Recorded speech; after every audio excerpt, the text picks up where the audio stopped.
నమస్తే, welcome to D1 news. నేను KV. ముందుగా హెడ్లైన్. ఏలూరు జిల్లా ప్రముఖ పుణ్యక్షేత్రం చిన్న వెంకన్న కొలువైన ద్వారకా తిరుమల శేషాచలకొండ పూర్తిగా మంచుతో కప్పబడిపోయింది.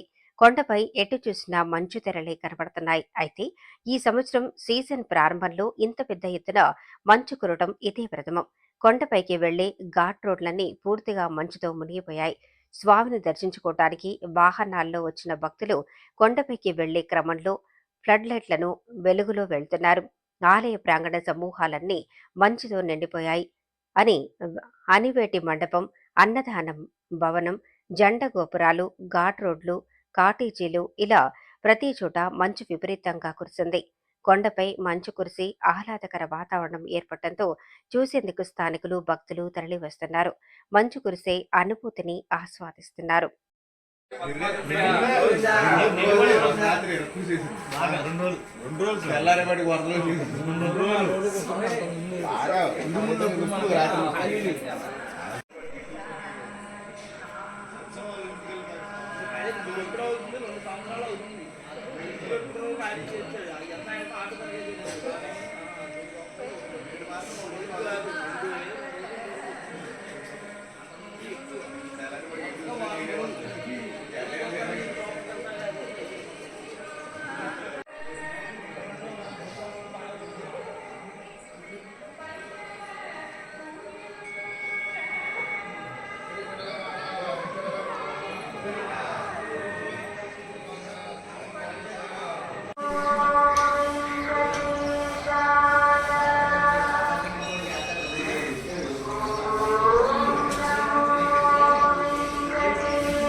మీకు ఈ వీడియో నచ్చినట్లయితే లైక్ చేయండి, షేర్ చేయండి. ముందుగా కింద ఉన్న సబ్స్క్రైబ్ బటన్ పై క్లిక్ చేయండి. ఎల్లప్పుడూ అప్డేట్ సమాచారాన్ని పొందండి.